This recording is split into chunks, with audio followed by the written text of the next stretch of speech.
মেরাজ থেকে হুজুর ফিরে এসেছেন সকালবেলায়, ফজরের নামাজ পড়ে বসেছেন কাবা শরীফে, তিনি বসে আছেন। তো তখন আবু জাহেল আসছে, এসে বলছে মুহাম্মদ সাল্লাল্লাহু আলাইহি ওয়াসাল্লাম প্রত্যেক দিনই তো নতুন নতুন কথা কও, আজকে কোনো নতুন কথা আছে? হুজুর বললেন হ্যাঁ নতুন কথা আছে। কি? বলে এই তো শেষ রাত্রে জিবরাইল আসছিল, আমারে নিয়ে গেল বাইতুল মুকাদ্দাসে, জেরুজালেমে গিয়ে নামাজ পড়লাম, ওইখান থেকে মহাকাশ পাড়ি দিলাম, 7 আকাশ পাড়ি দিলাম, সিদরাতুল মুনতাহা গেলাম, আরশে আজিম ভ্রমণ করলাম, আল্লাহর সাথে কথা কইলাম, জান্নাত জাহান্নাম দেখলাম, তারপরে আবার এই আয়েশা নামাজ পড়িয়া তোমাদের সাথে কথা বলতেছে। আবু জাহেল কয় যে খাইছে, যাও মাথা টাথা একটু ভালো ছিল, এখন তাও সর্বনাশ হয়ে গেছে। কয় মুহাম্মদ সাল্লাল্লাহু আলাইহি ওয়াসাল্লাম তুমি যা বললা এই কথাটা আমি কি হুবহু মানুষের কাছে বলবো? হুজুর বলছেন অবশ্যই বলো গিয়ে। আবু জাহেল চিন্তা করলো দিস ইজ দ্য মোমেন্ট, এটাই হলো আসল সুযোগ পেয়ে গেছে মানুষকে বিভ্রান্ত করার জন্য। সবার আগে ছুটে চললো হযরত আবু বকর রাদিয়াল্লাহু তাআলা আনহুর বাড়িতে, যে বলছেন আবু বকর শুনেছো? বলে কি? মুহাম্মদ সাল্লাল্লাহু আলাইহি ওয়াসাল্লাম এইরকমের কথা বললো, বেচারার মাথাটা যাও ভালো ছিল শেষ। হুজুর বলছেন আবু জাহেল আমার রাসূলকে এরকম বলেছেন? আবু জাহেল বলছে আমার নিজ কানে শুনে আসলাম, এখনো তিনি সেখানে বসা। হযরত আবু বকর বলেন আবু জাহেল আমার আল্লাহর নবী তিনি যদি এরকম কথা বলে থাকেন তাহলে আমি কোনো সন্দেহ পোষণ করি না, অবশ্যই আল্লাহ রাব্বুল আলামিনের হাবিব যা বলেছেন তা সত্য। হযরত আবু বকর রাদিয়াল্লাহু তাআলা আনহু মসজিদে হারামে আসলেন, হুজুরকে জিজ্ঞেস করলেন হুজুর আবু জাহেল আমাকে এইসব কথা বললো, এগুলি কি ঠিক? হুজুর বললেন হ্যাঁ। তিনি ঘটনা বয়ান করলেন। হযরত আবু বকর বললেন হে রাসূল আপনি যা বলেছেন সত্য বলেছেন, আপনার মেরাজ ঠিক হয়েছে, সঠিক হয়েছে, সন্দেহ নাই। হুজুর বলেন আবু বকর তুমি তো শুধু আবু বকর নও, তুমি সিদ্দিক। সত্যকে যারা অকুণ্ঠ চিত্তে দ্বিধাহীন ভাবে যারা সত্যের সামনে মাথা নত করেছে, গ্রহণ করে নিয়েছে, দ্বিমত পোষণ করে নাই, কোন রকমের দুষ্ট বুদ্ধির আশ্রয় গ্রহণ করেনি, উল্টা পাল্টা করেনি, এই সমস্ত মানুষেরই হলো সিদ্দিক। আর এদের দলকেই সিদ্দিকিন বলা হয়। তাহলে নবীয়িন সিদ্দিকিন এনারা হচ্ছেন নেয়ামত প্রাপ্ত। 3 নম্বরে হচ্ছে শুহাদা, সত্যকে যারা সত্যের সাক্ষী দিয়েছে, সত্যের সাক্ষ্যদাতা। সত্য হচ্ছে ইসলাম। সত্য কি? ইসলাম। সত্য হচ্ছে আল্লাহ, সত্য হচ্ছে নবী, সত্য হচ্ছে কোরআন, সত্য হচ্ছে হাদিস। এই মহাসত্যকে যারা স্বীকৃতি দিয়েছে, নিজেদের কথা দিয়ে, কাজ দিয়ে, ধন দিয়ে, সম্পদ দিয়ে, এমনকি নিজের জীবনটা এই রাস্তায় বিলিয়ে দিয়ে মহাসত্যের চিরস্থায়ী সাক্ষী দিয়ে দুনিয়া থেকে যারা বিদায় হলেন ওনারা হচ্ছেন শহীদ।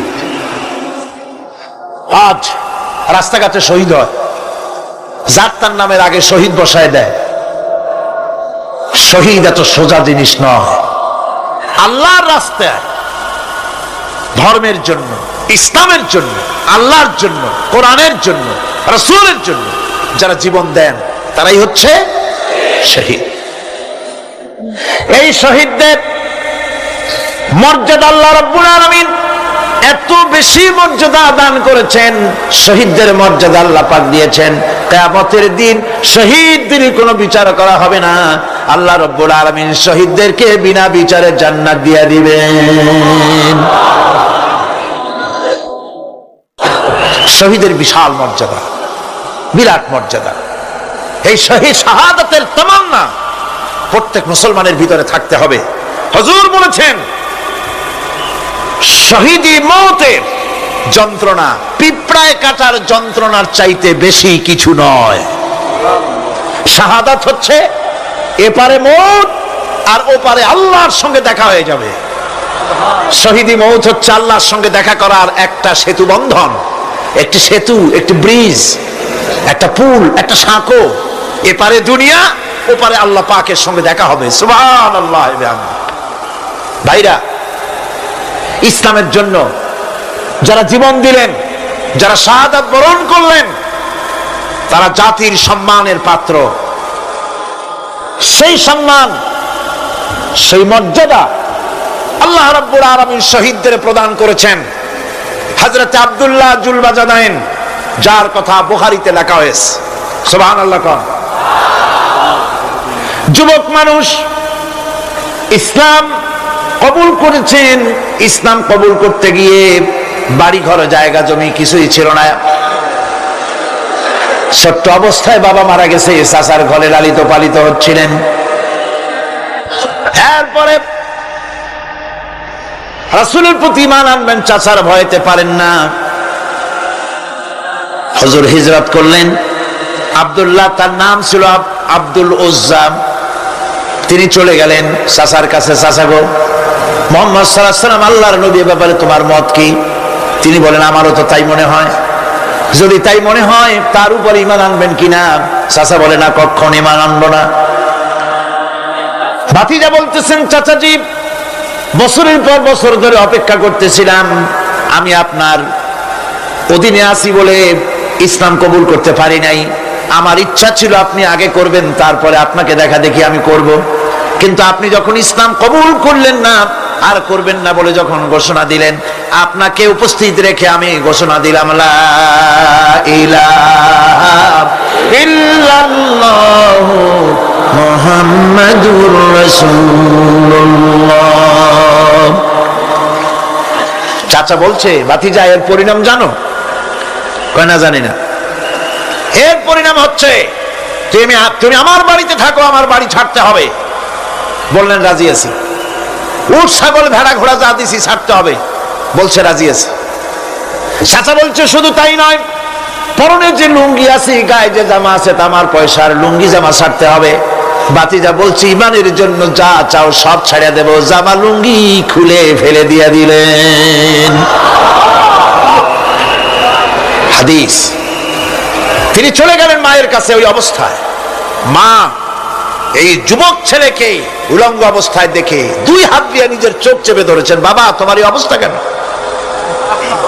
ছেলে বলছেন, মা ঈমান আনার কারণে আমার এই অবস্থা হয়েছে। মা বলে, বাবারে কি চাও আমার কাছে? আব্দুল উজ্জা বলছে, মা কিচ্ছু চাই না, একটুখানি কাপড় আমারে দাও, আমি বিশ্ব নবী মুহাম্মদ সাল্লাল্লাহু আলাইহি ওয়াসাল্লামের খেদমতে যেতে চাই।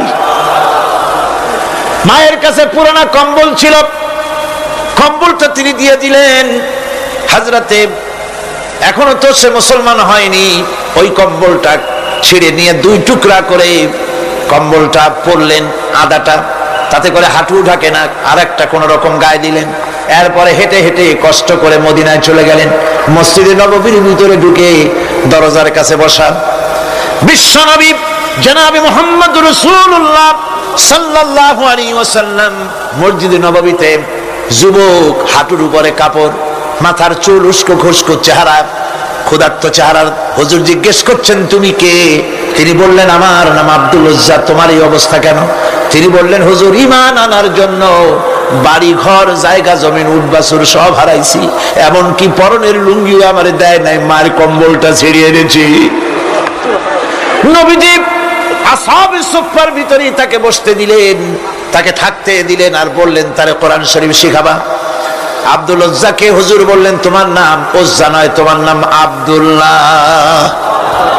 হাদিস শরীফে এসেছে আল্লাহর কাছে দুইটা নাম বেশি প্রিয়, একটা হচ্ছে আব্দুল্লাহ আর একটা হচ্ছে আব্দুর রহমান। মুসলমান হলেন। এরপরে আসহাবে সুফফার মধ্যে বসে আছেন, কোরআন শরীফ জোরে জোরে তেলাওয়াত করেন। আসহাবে সুফফা রাসূলের কাছে নালিশ করলেন, অভিযোগ করলেন, হুজুর এই আব্দুল্লাহর কোরআন শরীফ এত জোরে পড়ে, তার চিল্লানির জ্বালায় আমরা বিশ্রাম করতে পারি না। নবীজি বললেন, সাহাবীরা আব্দুল্লাহকে বেশি করে চিল্লাইতে দাও, বাধা দিও না, কারণ তার ঈমান বড় দামের ঈমান হয়েছে, ঈমান আনতে গিয়ে কিছু আনতে পারে নাই, তাকে বাধা দিও না, প্রাণ ভরে চিল্লাইতে দাও, জোরে জোরে পড়তে দাও। ইতিমধ্যে তাবুকের যুদ্ধে জনদামামা বেজে উঠেছে। রোমান সৈন্যরা হুজুরের সঙ্গে যুদ্ধ করবে, জিহাদ করবে, ইসলামকে পরাজিত করার জন্য তারা আক্রমণের প্রস্তুতি নিল। নবীজি রোমানদের সঙ্গে লড়াই হবে বলে সাহাবায়ে কেরামদের কাছে সাহায্য চাইলেন, যার কাছে যা আছে অস্ত্রপাতি জমা করো, টাকা দাও, পয়সা দাও। সবাই মিলে দিতে লাগলেন।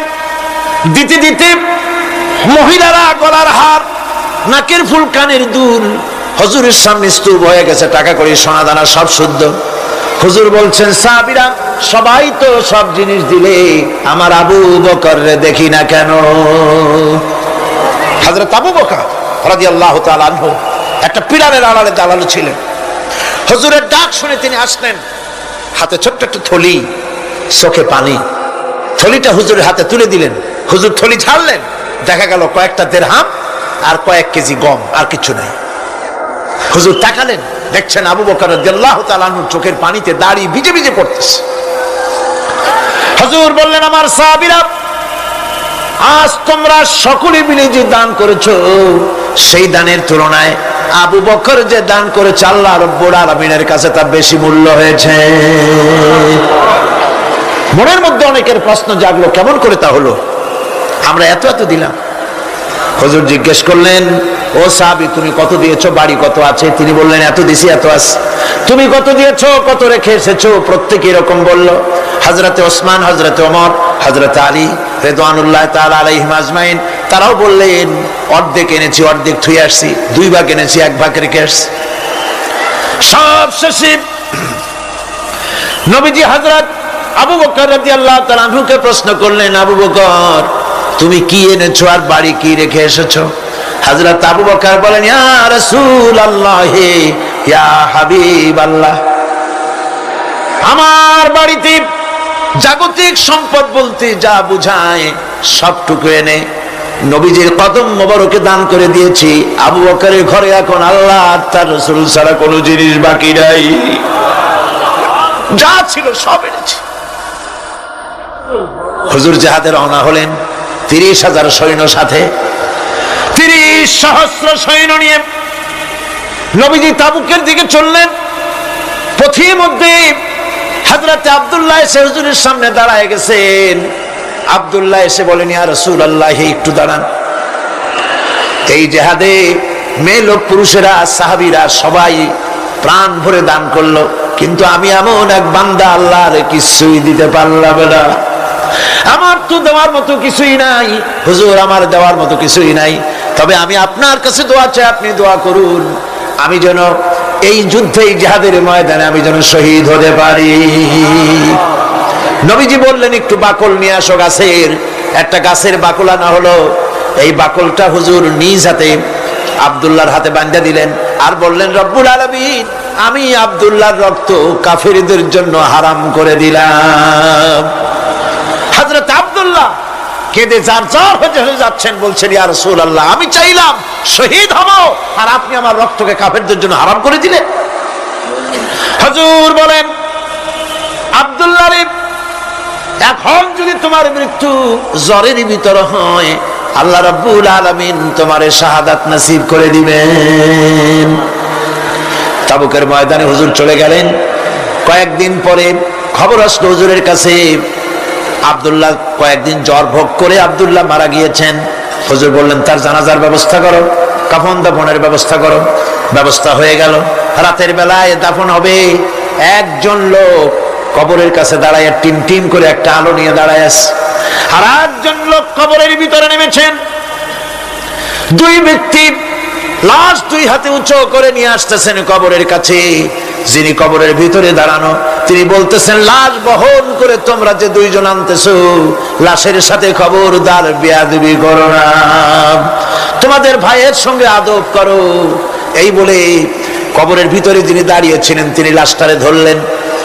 কবরের ভিতরে দাঁড়ায় যিনি লাশ ধরেছেন, লাশকে কবরে শোয়াই দিয়েছেন, তিনি আর কেউ নন, তিনি বিশ্ব নবী মুহাম্মদুর রাসূলুল্লাহ। নিজের হাতে হযরত আব্দুল্লাহকে শোয়াই দিলেন। লাশ বহন করে যে 2 জন আনলেন, তার একজন হলেন হযরত আবু বকর, আর একজন হযরত ওমর রাদিয়াল্লাহু তাআলা আনহুমা। আর আলো নিয়ে যিনি দাঁড়িয়েছেন, টিম টিম করে জ্বলতেছেন, তিনি হযরত বেলাল। কবরের ভিতরে হযরত আব্দুল্লাহকে শুইয়ে দিয়ে উপরে মাটি দিয়ে নবীজি কবরের 2 দিকে হাত দিয়া আল্লাহ রাব্বুল আলামিনের দরবারে ফরিয়াদ তুললেন, রব্বুল আলামিন, আমি আজকে সন্ধ্যা পর্যন্ত এই আব্দুল্লাহর প্রতি রাজি ছিলাম, খুশি ছিলাম। আল্লাহ গো, তুমি আব্দুল্লাহর প্রতি রাজি হয়ে যাও। হযরত ইবনে মাসউদ রাদিয়াল্লাহু তাআলা আনহু পাশে দাঁড়ানো ছিলেন, চিৎকার দিয়ে কেঁদে কেঁদে বললেন, আয় আল্লাহ তাআলা, এই কবরের ভিতরে আজকে আব্দুল্লাহর লাশটা না হইয়া যদি আমার লাশ হতো, আমার ভাগ্যটা খুলে যেত। শহীদের মর্যাদা আল্লাহ পাকের কাছে সব থেকে বেশি। এই শহীদের পথ নিয়ামত প্রাপ্তদের পথ। যারা নিয়ামত পেয়েছে পৃথিবীতে, নবীজিন, সিদ্দিকিন, শুহাদা, এরাই হচ্ছেন নিয়ামত প্রাপ্ত। আল্লাহর রাস্তায় জীবন দেওয়ায় যে মজা, পৃথিবীতে আর কোনো কিছুতে সেই মজা নাই। হযরত ওমর রাদিয়াল্লাহু তাআলা আনহু দোয়া করতেন, আল্লাহুম্মা রযুকনি শাহাদাতান ফি সাবিলিক ওয়াজআল মাউতি ফি বালাদি রাসূলিক। আয় আল্লাহ, তুমি আমাকে শাহাদাতের মত আমাকে দান করো। শাহাদাতের তামান্না প্রত্যেকটি মুসলমানের ভেতরে থাকতে হবে। শহীদ হওয়া যাবে ইসলামের জন্য। সময় হয়তো আসতে পারে, হয়তো এমন সময় আসতে পারে যখন কোরআনের মর্যাদাকে টিকে রাখার জন্যে, সুন্নতে নববীকে টিকে রাখার জন্যে জান দেওয়া লাগতে পারে। তখন কি আপনারা জীবন দিতে পারবেন?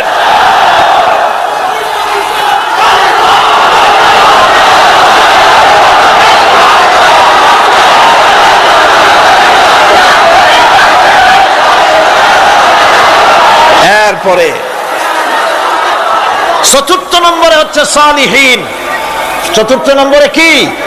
সালিহিন। সালিহিন হচ্ছে জীবনের প্রত্যেকটি ক্ষেত্রে যারা একনিষ্ঠভাবে আল্লাহর বিধান পালন করেছেন, যারা পুণ্যের সাথে সুদৃঢ় থেকেছেন, যারা অটল থেকে পুণ্যের সাথে, হকের সাথে অটল থেকেছেন, কোন অবস্থাতেই ইসলামী আদর্শের বিরুদ্ধাচরণ করেনি, তারাই হচ্ছেন সালিহিন।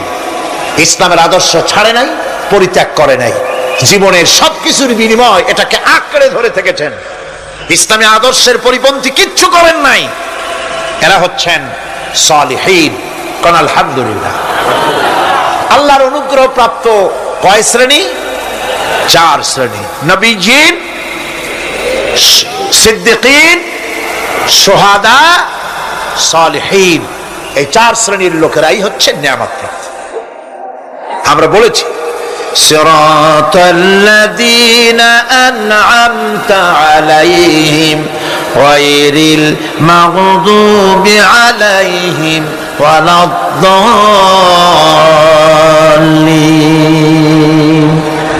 নিয়ামত প্রাপ্তদের পথ চাই, অনুগ্রহ প্রাপ্তদের পথ।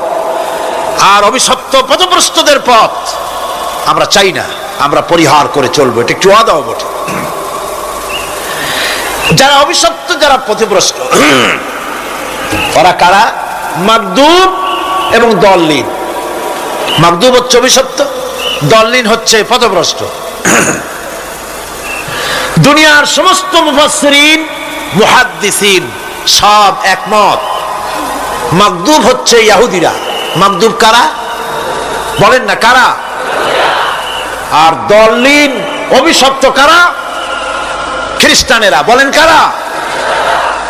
একটুখানি জোরে সোরে দরুদ শরীফ পড়েন। সালাতুন ইয়া রাসূলুল্লাহ আলাইকুম, সালামুন ইয়া হাবিবাল্লাহ আলাইকুম। জোরে পড়েন।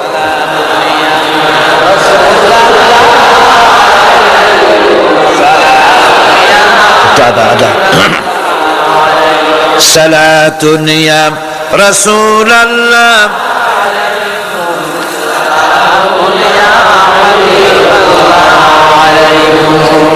ভাইরা, ইহুদিদের অভিশপ্ত হওয়ার কারণটা কি? আল্লাহ রাব্বুল আলামিন বলেন, শোনো কারণ কি। وَضُرِبَتْ عَلَيْهِمُ الْمَسْكَنَةُ ذَلِكَ بِأَنَّهُمْ كَانُوا يَكْفُرُونَ بِآيَاتِ اللَّهِ وَيَقْتُلُونَ الْأَنْبِيَاءَ بِغَيْرِ حَقٍّ ذَلِكَ بِمَا عَصَوْا وَكَانُوا يَعْتَدُونَ। তাদের উপর দারিদ্র এবং অসহায়তার অভিশাপ বর্ষিত হয়েছে। এর কারণ হলো তারা আল্লাহ পাকের আয়াতকে অস্বীকার করেছে, তারা অকারণে আল্লাহর নবীদেরকে হত্যা করেছে এবং প্রত্যেকটি ব্যাপারে আল্লাহর শরীয়তের সীমা লঙ্ঘন করেছে। যুরিবাত আলাইহিমুল যিল্লাতু ওয়াল মাসকানা ওয়া বাউ বিগাদাবিন মিনাল্লাহ। আল্লাহ পাক বলেছেন চিরকাল ইহুদিরা অভিশপ্ত, তাদের কোন আবাসস্থল হবে না, সারা জীবন ঘুরে বেড়াবে। আপনারা বলবেন কই ঘুরে বেড়ায় না, তো তাদের তো জায়গা হইছে জেরুজালেমে, ইসরায়েলে, সেখানে তারা জায়গা করে নিয়েছে। তাহলে এটা কেমন হলো? এটা এইভাবে হয়েছে, ওখানে তাদেরকে প্রতিষ্ঠিত করেছে আমেরিকা, ঠিক কিনা? আল্লাহ পাক কোরআন শরীফের মধ্যে বলেছেন যদিও মানুষের সাহায্যে কোনো জায়গায় তাদেরকে আল্লাহর ইচ্ছায় অথবা মানুষের সাহায্যে কোথাও যদি জায়গা হয়, অপমানের জীবন যাপন করতে হবে সারাটা জীবন কিয়ামত পর্যন্ত, দুকে দুকে মরতে হবে, দেশে দেশে ঘুরে বেড়াতে হবে ভিক্ষুকের মতো। সে অবস্থাই হয়েছে। আমেরিকা ওদের উপর থেকে হাত উঠায় নিক, মধ্যপ্রাচ্যের আজকের 20 ফোড়া ইসরায়েল, আমেরিকা যদি তাদের রুবুবিয়াতে প্রতিপালনের হাতটা উঠায় নেয়, তাহলে আরব দেশে যত লোক আছে যুদ্ধ করা লাগবে না, এক পাশে গিয়ে পেশাব করলে ভাইসে লোহিত সাগরে চলে যাবে।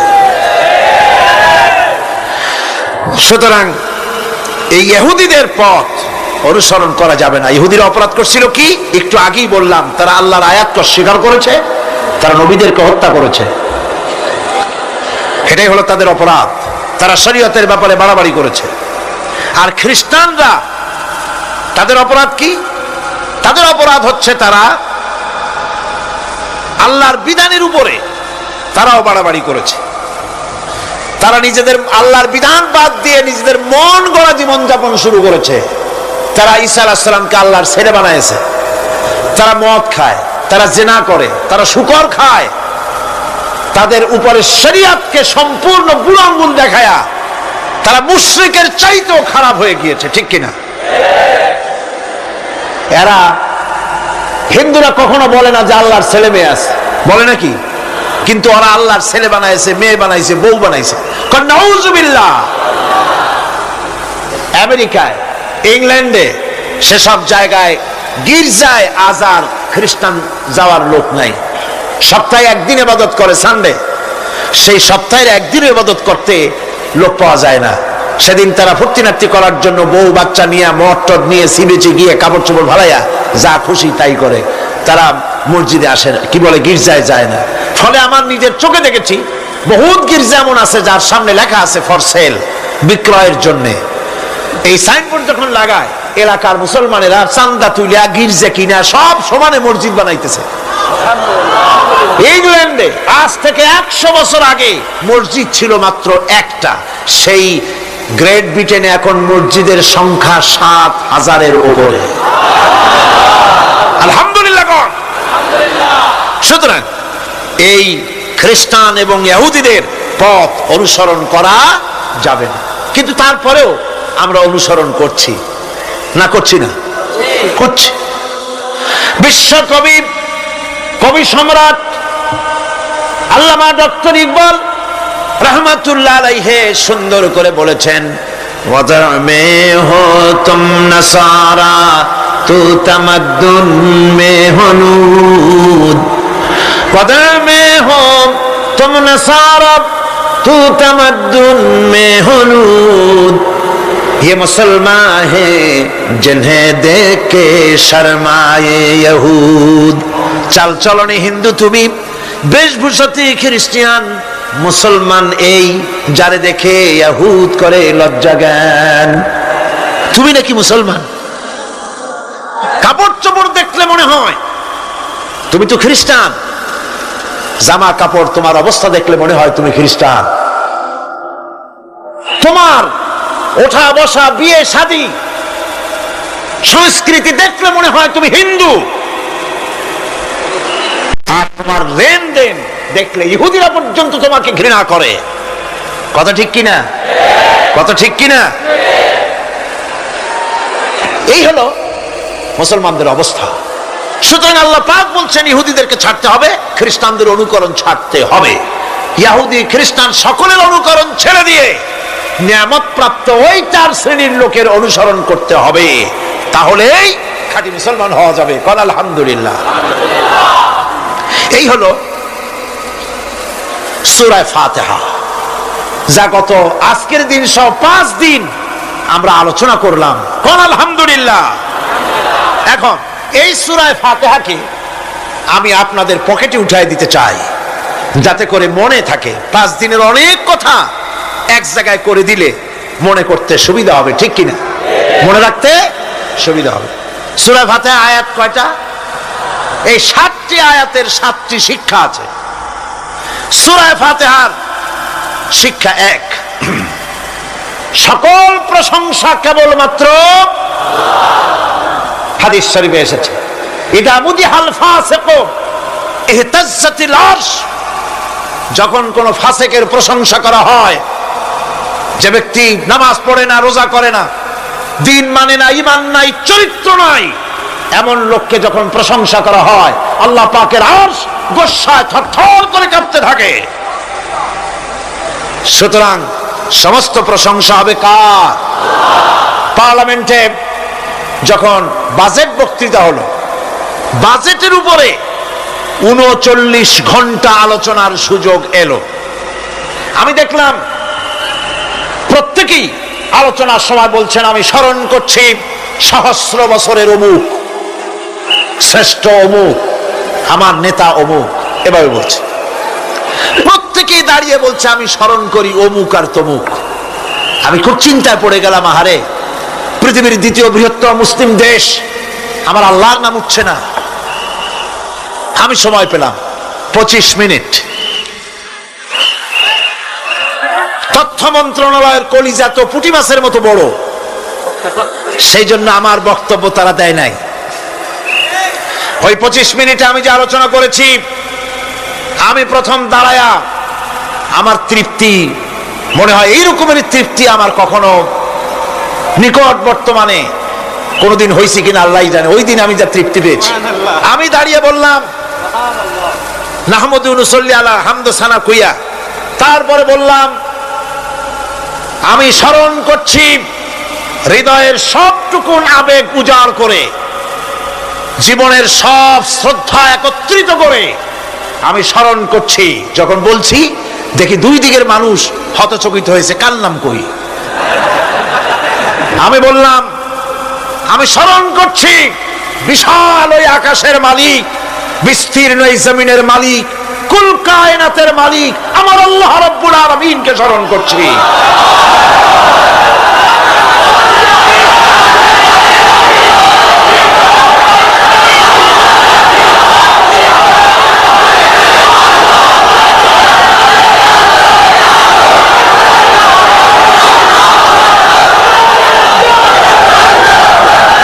সুতরাং আমি দারুণ তৃপ্তি পেয়েছি।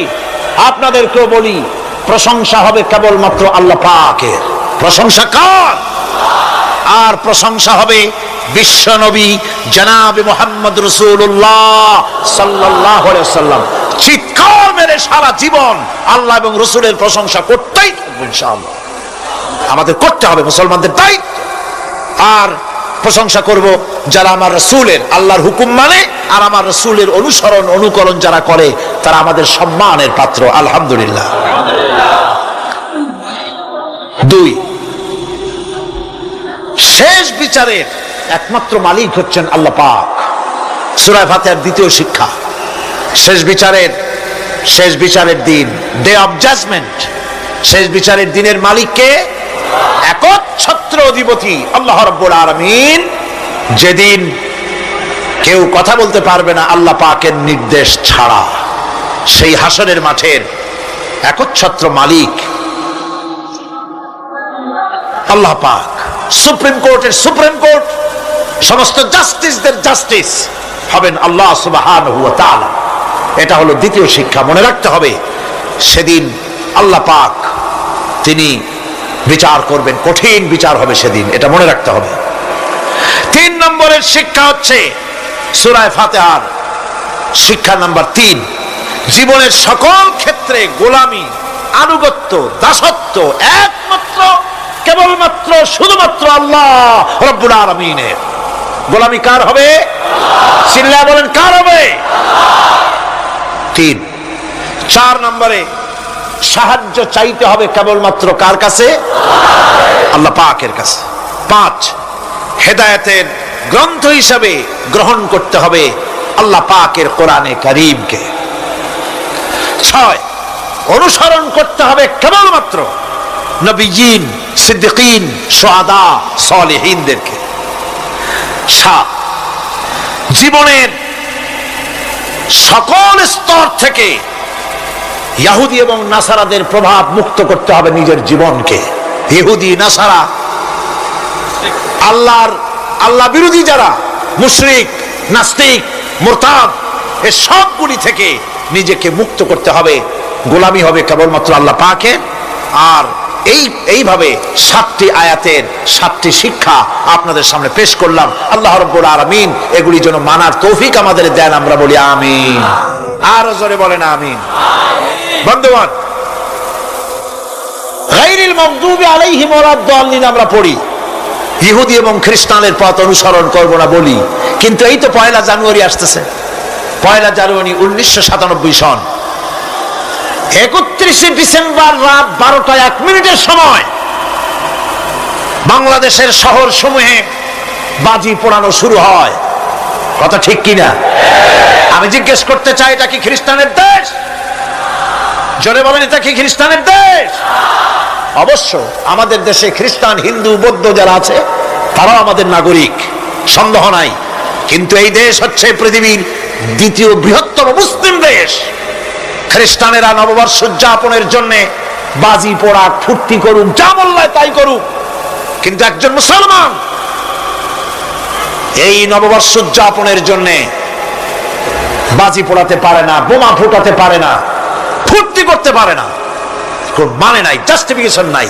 এটা যদি করা হয় আপনি খ্রিস্টানদের গোলামি করছেন, এটাই প্রমাণিত হবে। 1 বৈশাখ নববর্ষ উদযাপন করা হয় আমাদের দেশে। আজ 2-4 বছর ধরে শুরু হয়েছে 1 বৈশাখ উদযাপন করা। 1 বৈশাখে সকাল বেলায় বাসন্তী রঙের শাড়ি পরে সারা রাত রাস্তায় আলপনা এঁকে রমনা লেকের পাশে গিয়ে যুবতী আর যুবকরা বাসন্তী রঙের শাড়ি পরে সূর্য উদয়ের পানে করজোড়ে সেদিকে তাকিয়ে বলে, এসো হে নববৈশাখ, স্বাগতম হে। বৈশাখ বলে, বাবাজিরা আমারে ডাকতেছো? ওয়েট এন্ড সি, অপেক্ষা করো, আসতেছি। যে বৈশাখকে ডাকা হলো, স্বাভাবিক বৈশাখ কাল বৈশাখী রুদ্র রূপ ধারণ করে 180 মাইল স্পিডে এসে বাড়ি ঘর কল কারখানা ভাঙ্গা জমের মতো স্বাগতম হে।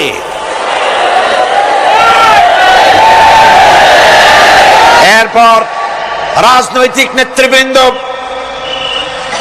এবং বুদ্ধিজীবী, ছাত্রছাত্রী, শিক্ষক, 1 শ্রেণীর শিক্ষক বৃন্দ মঙ্গল প্রদীপ জ্বালিয়ে দিনের সূচনা করেন। কুকুরের মুখোশ, গাধার মুখোশ, কুমিরের মুখোশ পরে মিছিল করেন। ঢোল আরো কি হাবিজাবি বাজাইয়া ফুর্তির চোটে শীতই পড়বে না খারাপ হয়ে থাকবে দিশা করতে পারে না। ঠিক কিনা কোন? আমি জিজ্ঞেস করি, 1 বৈশাখের সাথে উদযাপন, নববর্ষ উদযাপনের সাথে মুখোশ পরার সম্পর্ক কি? গরু আর গাধার শুকরের মুখোশ পরে আপনি কি বুঝাতে চান যে নতুন বছরটা জাতির সাথে গাধার মতো ব্যবহার করবেন অথবা কুকুরের মতো? নাউযুবিল্লাহি মিন যালিক। মুসলমানদের জন্য জায়েজ নাই, হারাম হারাম। বৈশাখের কোনো গুরুত্ব নাই। 1 বৈশাখ যদি কিছু করতেই হয়, ফজরের নামাজ পড়ে, দরুদ পড়ে, তেলাওয়াত করে আল্লাহর কাছে মুসলমানের দোয়া করা দরকার। আল্লাহ, বিগত বছরটা পার করেছি গুনাহ করে, নাফরমানি করে, আগামী বছর আমাদেরকে নেককার বানাও, নামাজি বানাও, চরিত্রবান বানাও, দিনদার বানাও, বছরটা দেশের জন্য, জাতির জন্য কল্যাণকর করে দাও। ভালো হইতো না? ভালো হইতো না? ভালো হতো। কিন্তু কপাল খারাপ, সংস্কৃতির নামে আসছে বেহায়াপনা। ভারতীয় উৎসব হয় বাংলাদেশে, ইন্ডিয়ান ফেস্টিভ্যাল। আমি প্রশ্ন করতে চাই সরকারের কাছে, বাংলাদেশের উৎসব ভারতে হয় কিনা? যদি বাংলাদেশের উৎসব ভারতে না হয়, বাংলার মাটিতে ভারতের উৎসব কেন?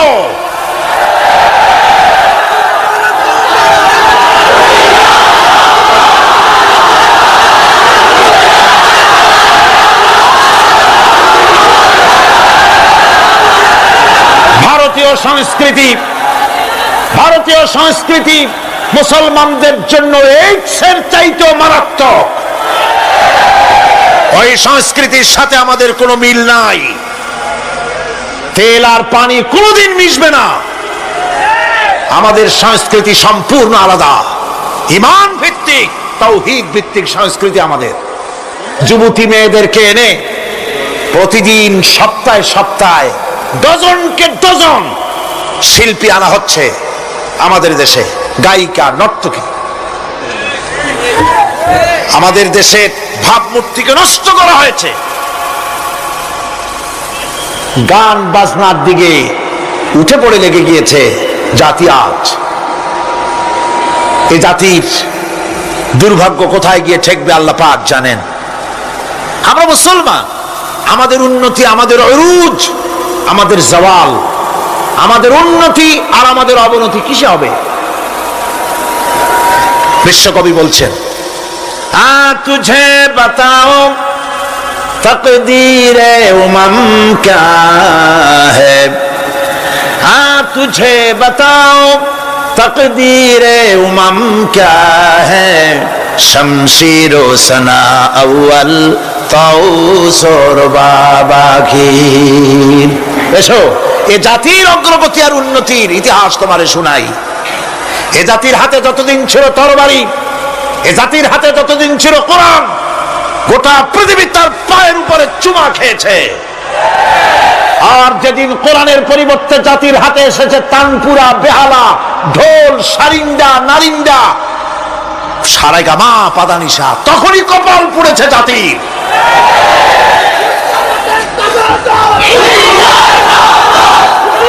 আজ আমাদের দেশে স্বাধীনতার রজত জয়ন্তী উদযাপন হয়েছে, শুধু গান আর গান, নাচ আর নাচ। সরকারের কোটি কোটি টাকা খরচ হয়েছে। স্বাধীনতার জন্য তো উৎসব করবই। স্বাধীনতা থাকলে আমরা থাকব, স্বাধীনতা না থাকলে আমরা গোলাম হয়ে যাব, ঠিক কিনা? কিন্তু আমার পদ্ধতি আলাদা, আমার ইসলামের পদ্ধতি আলাদা। আমরা হিন্দুর মতো, খ্রিস্টানের মতো নাচতে পারি না, গাইতে পারি না, ঢোল বাজাতে পারি না। বিজয় এলে কি করবেন আল্লাহ শিখাই দিয়েছেন। কে শিখিয়েছে? আল্লাহ রাব্বুল আলামিন বলেন, ইযা জাআ নাসরুল্লাহি ওয়াল ফাতহ ওয়া রাআইতান নাসা ইয়াদখুলুনা ফি দীনিল্লাহি আফওয়াজা ফাসাব্বিহ বিহামদি রাব্বিকা ওয়াস্তাগফির ইন্নাহু কানা তাওয়াবা। আল্লাহর পক্ষ থেকে যখন বিজয় আসবে, নবী, বিজয় যখন আসবে আল্লাহর পক্ষ থেকে, তখন আপনি দেখতে পাবেন আল্লাহর পক্ষ থেকে মদদ, বিজয় যখন আসবে, দলে দলে লোক ইসলামের মধ্যে প্রবেশ করবে। এই বিজয় দেখে আপনি কি করবেন? আপনার জন্য দায়িত্ব তখন, ফাসাব্বিহ বিহামদি রাব্বিকা ওয়াস্তাগফির ইন্নাহু কানা তাওয়াবা। আপনি বেশি করে ইস্তেগফার করুন, বেশি করে তাসবিহ পড়ুন। রাসূল করিম সাল্লাল্লাহু আলাইহি ওয়াসাল্লাম এই সূরা নাযিল হওয়ার পর, ইসলামের চূড়ান্ত বিজয়ের মুহূর্তে এই সূরা যখন নাযিল হলো, রাসূল করিম সাল্লাল্লাহু আলাইহি ওয়াসাল্লাম হাদিস শরীফে এসেছে, সারাক্ষণ বেশিরভাগ পড়তেন সুবহানাকা আল্লাহুম্মা ওয়া বিহামদিকা নাস্তাগফিরুকা ওয়া নাতুবু ইলাইক। সুবহানাকা পড়েন, সুবহানাকা আল্লাহুম্মা ওয়া বিহামদিকা নাস্তাগফিরুকা ওয়া নাতুবু ইলাইক। রাসূল করিম সাল্লাল্লাহু আলাইহি ওয়াসাল্লামকে হযরত আয়েশা সিদ্দিকা রাদিয়াল্লাহু তাআলা আনহা জিজ্ঞেস করেছেন, হুজুর আপনি এখন এই দোয়াটা এত বেশি বেশি করতেছেন কেন? হুজুর বলেছেন, এটা আমাকে পড়তে বলা হয়েছে, আমাকে ইস্তেগফার করতে বলা হয়েছে, আমাকে তাসবিহ করতে বলা হয়েছে। অর্থাৎ বিজয়ে বিনয়ী হও, স্বাধীনতা দেন আল্লাহ, টিকায় রাখার মালিকও সে আল্লাহর প্রতি রুজু হতে হবে, মাথা নত করতে হবে। ঢোল বাজায় জাতির স্বাধীনতা রক্ষা করা যাবে না। গান গে নাটক করে ভারতীয় সংস্কৃতির উলঙ্গ বেহায়া নর্তকী এনে বাংলাদেশের স্বাধীনতা রক্ষা করা যাবে না। স্বাধীনতা রক্ষা করতে পারবে ইমানদার সাহসী সরকার। ইমানদার হতে হবে, সাহসী হতে হবে। স্পষ্ট করে ভারতকে জানিয়ে দিতে হবে, বাংলাদেশের বুকের উপর থেকে ট্রানজিট দেওয়া হবে না, হবে না, হবে না। আমাদের চট্টগ্রামের পোর্টকে থামুন, চট্টগ্রামের বীর চট্টলার পোর্টকে ভারতের জন্য উন্মুক্ত হতে দেওয়া হবে না। এদেশের লক্ষ লক্ষ মানুষের জীবন যেতে পারে, ভারতকে ট্রানজিট দেব না। ভারতকে ট্রানজিট দেওয়ার অর্থ হল ভারতের সেনাবাহিনীকে বাংলাদেশকে ওয়েলকাম করা, ভারতের ডেঙ্গু জ্বর, তাদের এইডস রোগ বাংলাদেশে আমদানি করা, বাংলাদেশকে ভুটান সিকিমের মতো ভারতের গোলাম বানিয়ে দেওয়া।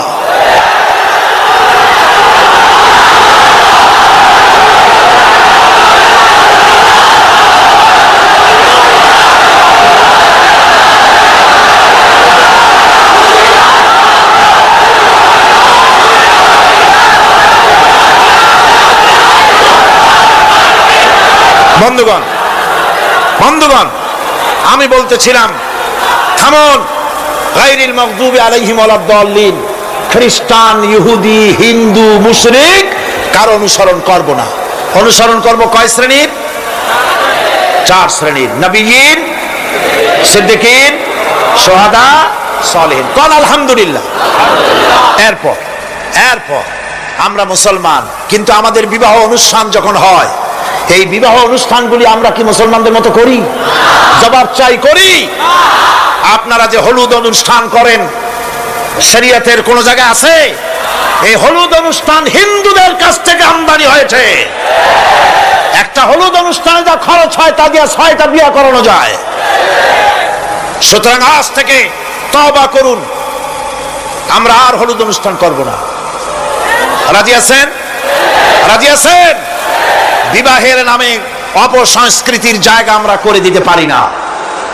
যৌতুক যেমন হারাম, গত মাহফিলে বলেছি, মনে আছে না? মনে আছে কিনা?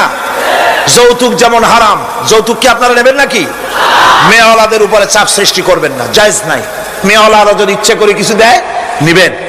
আমি তো আশা করেছিলাম যে সংসদ নেত্রী, প্রধানমন্ত্রী মহিলা, বিরোধী দলীয় নেত্রীও মহিলা, সুতরাং মহিলাদের উপরে তাদের দরদের খাতিরেই তারা যৌতুক বিল উত্থাপন করবেন, কিন্তু তারা করেন নাই। তাদের উচিত ছিল যৌতুককে ঝাঁটা মেরে বঙ্গোপসাগরে ফেলে দেওয়া, ওনারা তা করেন নাই। কিন্তু আমি ইনশাআল্লাহ সংসদে যৌতুক বিল জমা দেব ইনশাআল্লাহ। আমি একা অথবা আমরা 3 জন যাই হই, সংসদে আমি কখনো একাকিত্ব ফিল করি না, কারণ আল্লাহ রাব্বুল আলামিন আমার সাথে আছেন। এই যৌতুক বিরোধী বিল উত্থাপন করে যৌতুক বন্ধ করতে হবে। 2 নম্বরের কথা হচ্ছে, মেয়েওয়ালারা তারাও আবার একটা খারাপ কাজ শুরু করেছেন, সেটা হলো বেশি পরিমাণের মহারানা চাপায় দেওয়া। মহারানা এটা শরীয়ত কোনো বাধ্যে টেন্দে দেয় নাই। ছেলেপক্ষ যদ্দূর দিতে পারে সেইটা মেয়েওয়ালাদের আন্দাজ থাকা উচিত। অহেতুক যৌতুক, অহেতুক মহারানা চাপায় দিবেন না। এটা একটি ট্র্যাডিশন হয়েছে। 5,55,515 টাকা 1 পয়সা, বাজে কাজ। 11 লক্ষ, হ্যাঁ, যদি ছেলেওয়ালা দেওয়ার মতো হয়, স্ত্রী দেন না, কোনো ক্ষতি নাই। আল্লাহ তো কোরআন শরীফে বলেছেন, তোমার বউরে যদি তুমি পাহাড় সমান সম্পদ দাও, কণা মাত্র ফিরায় নিও না। সুবহানাল্লাহ। আর মহারানার টাকাকে ফরজরূপী দায়িত্ব হিসাবে আদায় করে দাও। কাজেই যে মহারণা আদায় হতে পারে এই রকমের মহারণা দেওয়া উচিত। অতিরিক্ত চাপাই দিতে পারবে না। কিয়ামতের দিন ওই পুরুষটাকে আল্লাহর দরবারে জেনাকারের কাতারে দাঁড়াতে হবে। আমাদের বিবাহ সম্পর্কে এই কথাটা বললাম, মনে রাখবেন, যৌতুক নিবেন না আর অতিরিক্ত মহারণার বোঝাও চাপাই দিবেন না, তবে যা দিতে পারে সেই রকমই আপনারা দিবেন। এরপরে আর একটা জিনিস আমাদের দেশে চালু আছে, যা হিন্দু খ্রিস্টানদের সঙ্গে মিলে যায়, তা হচ্ছে কোন সম্মানিত লোক মারা গেল তার জন্য নীরব হয়ে দাঁড়ায় থাকা। আমাদের পার্লামেন্টের একজন সদস্য মারা গেলেন, সংসদে প্রস্তাব উঠল 1 মিনিট নীরব হয়ে দাঁড়ায় থাকে। আমি বললাম, স্পিকার সাহেব, 1 মিনিট দাঁড়ায় থাকলে যদি সওয়াব হয় তো 1 মিনিট কেন, আসুন আমরা 25 মিনিট খাড়াই থাকি। আর যদি কোনো সওয়াবই না হয় তাহলে এই প্রহসন কেন? আমরা তো আমাদের মা বাপের কবরের কাছে গিয়া কোনোদিন ভূতের মতো খাড়াই থাকি না, সেখানে তো অবশ্যই আমরা দোয়া দুরূদ পড়ি, ঠিক কিনা? বললাম, স্পিকার সাহেব, আমার মাহফিল যদি হতো তা আমি বলতাম সূরা ফাতিহা পড়েন, ইখলাস পড়েন, দরুদ শরীফ পড়েন, এটা আপনার মাহফিল, এটার গার্ডিয়ান আপনি, এটার অভিভাবক আপনি, আপনি সকলকে বলেন সূরা ফাতিহা সূরা ইখলাস পড়তে। মাননীয় সম্মানিত স্পিকার সাথে সাথে বললেন সকলকে, আপনারা ফাতিহা পড়েন, ইখলাস পড়েন, দরুদ শরীফ পড়েন। আলহামদুলিল্লাহ, বললেন আলহামদুলিল্লাহ। আমরা চেষ্টা করছি সংসদের ভেতরে একটা গুণগত পরিবর্তন আনার জন্য। আল্লাহ যেন তৌফিক দান, জোরে বলেন আমিন। ভাইরা আমার, সুতরাং এই সমস্ত হচ্ছে খ্রিস্টান ইহুদিদের কাস্টমস, তাদের ট্র্যাডিশন, এর সাথে আমাদের কোনো সম্পর্ক নাই। হিন্দুরা খ্রিস্টানেরা কেউ মরে গেলে পরে দাঁড়ায় থাকুক, শুয়ে থাকুক, যেমনি পারে তেমনি করুক, কিন্তু আমি তো মুসলমান, আমি কি? জোরে বলেন আমরা কি? ইসলাম যা এলাউ করে না আমরা তা করতে পারি না, এটা যেন আমাদের সকলের মনে থাকে। এই যে এখন যে সন্ত্রাস চলছে, এই সন্ত্রাসের অবস্থা থেকে যদি বাঁচতে চাই আর ক্ষুধার সময় যদি খেতে চাই, কি সুন্দর একটা সূরা আছে, সূরা কুরাইশ। আল্লাহ তাআলা বলছেন, ফালইয়াবুদু রাব্ব হাযাল বাইত। হে কুরাইশরা, যদি ক্ষুধার সময় যদি তোমরা শীত ও গ্রীষ্মে নিরাপদে থাকতে চাও, যদি নিরাপত্তা পেতে চাও, ফালিয়াবুদু রাব্ব হাযাল বাইত, এই ঘরের মালিকের ইবাদত করো। কোন ঘর?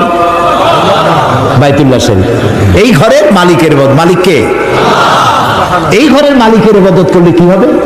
আল্লাহ তাআলা বলেন, আল্লাযী আত'আমাহুম মিন জু'ইন ওয়া আমানাহুম মিন খাউফ। এই ঘরের মালিকের ইবাদত করো, কি হবে? ক্ষুধার সময় তিনি খাদ্য দিবেন, ভীতির সময় তিনি নিরাপত্তা দান করবেন। সুবহানাল্লাহ। আমরা তো এটাই চাই, আমার ক্ষুধার সময় খাবার চাই, ভীতির সময় নিরাপত্তা চাই। কে দিতে পারবেন? কে দিতে পারবেন? আল্লাহ তাআলা দিতে পারবেন। আমরা কি জান্নাতে যেতে চাই? বলেন, যেতে চাই? আল্লাহ তাআলা বলেন, জান্নাতে যদি যেতে চাও, ফাদখুলি ফি ইবাদি ওয়াদখুলি জান্নাতি। আমার গোলামীর মধ্যে শামিল হও। ফাদখুলি ফি ইবাদি, আমার বান্দাদের মধ্যে শামিল হয়ে যাও। ওয়াদখুলি জান্নাতি, এরপর আমার জান্নাতে চলে যাও। গোলাম না হইয়া শিরক বিইবাদাতি রাব্বিহি আহাদা, এবং আল্লাহর ইবাদতের মধ্যে কাউকে শরীক স্থাপন করো না। শিরক কোন অবস্থাতে করা যাবে না। শিরক সম্পর্কে নবী করিম সাল্লাল্লাহু আলাইহি সাল্লাম একটা দৃষ্টান্ত দিয়েছেন, দারুণ দৃষ্টান্ত। শিরক কি ভয়াবহ জিনিস। শিরক সহজে বোঝা যায় না, সওয়াবের নিয়তেও মানুষ শিরক করে। এই শিরক বোঝা কঠিন, সেই জন্য রাসূলুল্লাহ একটা দৃষ্টান্ত দিয়েছেন। অমাবস্যার রাত, কিসের রাত? অমাবস্যার রাতে কালো পাথরের উপর থেকে কালো পিঁপড়া যদি যায়, চিন্তা করেছেন কথা? অমাবস্যার রাত, মানুষ নিজেকেও নিজে দেখে না, পাথরটা কি রঙের, ওর উপর থেকে যাচ্ছে কি দেখা যায়? এইটা যেমন দেখা যায় না, মানুষ নিজের অজান্তে না জেনে এরকম শিরকের মধ্যে মুবতালা হয়ে যায়। এই জন্য শিরকে বাঁচতে হবে। কিয়ামতের দিন আল্লাহ তাআলা তার বান্দাকে, যে বান্দাকে জান্নাত দিতে ইচ্ছে করবেন, পাহাড় পরিমাণ গুনাহ যদি থাকে, আর আল্লাহ যদি ইচ্ছে করেন ওই বান্দাটাকে জান্নাতি দিবেন। আল্লাহ তো বেপরোয়া, কারো কাছে তার কৈফিয়ত দেওয়া লাগে? তিনি তার কোনো বান্দাকে জান্নাতি দিবেন। গুনাহ করেছে জীবনে বহুত, আল্লাহ বললেন তোরে মাফ করে দিলাম। কেউ বলতে পারবে যে আল্লাহ মাফ করলা কেন? না। আল্লাহ যদি মাফ করতে চান, ফেরেশতাকে বলবেন, ফেরেশতা দেখো তো তার আমলনামায় কোনো শিরক আছে নাকি। কোন শিরক যদি না থাকে, রিপোর্ট যদি হয়, আল্লাহ বলবেন মাফ করে দিলাম, যাও আমার জান্নাতে। তবে ভালো কাজ করতে হবে। তাহলে কিয়ামতের দিন কার সাথে দেখা হবে? আল্লাহর সাথে দেখা হয়ে যাবে। সুবহানাল্লাহ বলবেন না? আল্লাহর সাথে দেখা হয়। আল্লাহু আকবার। যে অনুষ্ঠানে, জান্নাতের যে অনুষ্ঠানে আল্লাহ তাআলা তার বান্দাদের সঙ্গে দেখা করবেন, সুবহানাল্লাহ, সেই অনুষ্ঠানের কোন এক কোনায় কানায় আল্লাহ যেন আমাদেরকে একটু থাকার, বসার তৌফিক দান করে দেন। আল আবিদুন, জীবনের সব ক্ষেত্রে ইবাদত হবে আল্লাহ তাআলা।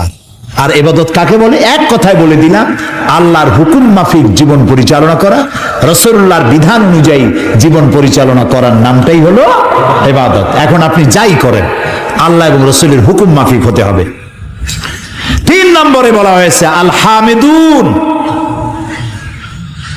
প্রশংসাকারী। কার প্রশংসা? বলেন সবাই। আল হামিদুন, প্রশংসাকারী।